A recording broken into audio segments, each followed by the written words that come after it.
আমি বলে দিতে চাই যে নবীনগরে কোন সন্ত্রাসীর জায়গা হবে না, হবে না, হবে না। হয় সন্ত্রাসীরা থাকবে, নতুবা এদেশের নিরীহ জনগণ এদেশে নবীনগরে বসবাস করবে।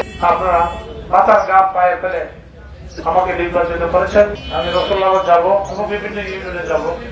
আমার আসার কথা ছিল ইলেকশনের পরের দিনে, কিন্তু আপনারা আমাকে ভোট দিয়ে পার্লামেন্টে পাঠিয়েছেন। পার্লামেন্টে কিছু কাজকর্ম আছে, সেই জন্য আমার ঢাকা চলে যেতে হয়েছে।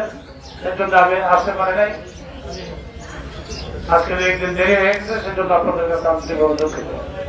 প্রিয় ভাইয়ের আমার, আপনারা অনেক কষ্ট করে, অনেক ত্যাগ প্রতিক্রিয়া সহ্য করে, আপনারা অনেক ষড়যন্ত্র মোকাবেলা করে, অনেক লোক লালসার মধ্যে থেকে আপনারা অবিরাম কষ্ট করে আপনারা মাথার গাম পায়ে ফেলে আমাকে নির্বাচিত করেছেন।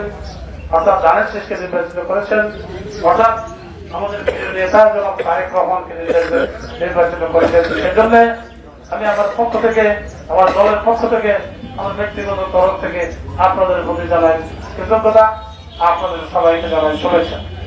প্রিয় ভাইয়ার আমার, আজকে কোনো আনুষ্ঠানিক কোনো সভা আমি করবো না। আমি শুধু আপনাদের সাথে আমি শুভেচ্ছা বিনিময় করার জন্য এসেছি, আপনাদের খোঁজ খবর দেওয়ার জন্য এসেছি। আপনারা নির্বাচন পরবর্তী সময়ে কি অবস্থায় আছেন খোঁজ খবর দেওয়ার জন্য এসেছি। আমি আবার সময় সুযোগ করে আপনাদের সাথে বসে আপনাদের সাথে মিটিং করব, আপনাদের সুবিধা অসুবিধার কথাগুলি শুনবো এবং সেই অনুযায়ী আমি কার্যকরী ব্যবস্থা গ্রহণ করবো। প্রিয় ভাইয়ার আমার, আপনারা নিশ্চয়ই জানেন নবীনগর একটি বৃহৎ উপজেলা, 21টি ইউনিয়ন, এখানে অনেক বড় এলাকা এবং আমার নবীনগর আমাদের বেশিরভাগ এলাকায় অবহেলিত। আমাদের নবীনগরের অনেক জায়গায় দেখা যায় রাস্তাঘাটের বিরাট সমস্যা, ব্রিজ কালভার্টের বিরাট সমস্যা। সে যে দায়িত্ব আমাকে আপনারা ভোটের মাধ্যমে দিয়েছেন, এই গুরু দায়িত্ব আমি যেন পালন করতে পারি, আমি যেন আপনাদের সেবক হিসেবে থাকতে পারি, আমি যেন এটা মনে না করি যে আমাকে ক্ষমতা দেওয়া হয়েছে। আমাকে ক্ষমতা দেওয়া হয় নাই, আমাকে দেওয়া হয়েছে সেবা করার টিকিট দিয়েছেন আপনারা। আপনাদের সেবক হিসেবে কাজ করার জন্য আপনারা আমাকে ভোট দিয়েছেন। কাজেই আপনাদের কাছে ক্ষমতা আপনাদের কাছে আছে।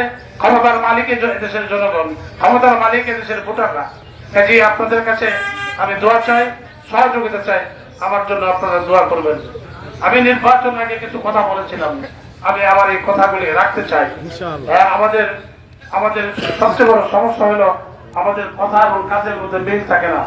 আমি যে কথাগুলি বলেছিলাম আপনারা নিশ্চয়ই স্মরণ আছে। আমি বলেছিলাম নবীনগরকে সন্ত্রাস মুক্ত করব। আমারও এখানে বলতে চাই আমি নবীনগরকে ইনশাআল্লাহ আমি নবীনগর থেকে সন্ত্রাস মুক্ত করব। যে যত বড় সন্ত্রাসী হোক না কেন, আমি বলে দিতে চাই যে নবীনগরে কোন সন্ত্রাসীর জায়গা হবে না, হবে না, হবে না। নবীনগরকে আমি সন্ত্রাস মুক্ত করব। হয় সন্ত্রাসীরা থাকবে, নতুবা এদেশের নিরীহ জনগণ এদেশে নবীনগরে বসবাস করবে। আমি বিভিন্ন জায়গায় লক্ষ্য করেছি কিছু সন্ত্রাসী বিভিন্ন জায়গায় এমন ভাবে আস্তে পিছতে দখল করে রেখেছে, মানুষ সত্য কথা বলতে ভয় পায়, সত্য কথা বলে না, সত্য বলতে সাহস পায় না। কাজে আমি আমার মূল দায়িত্ব হচ্ছে নবীনগরকে সন্ত্রাস মুক্ত করা।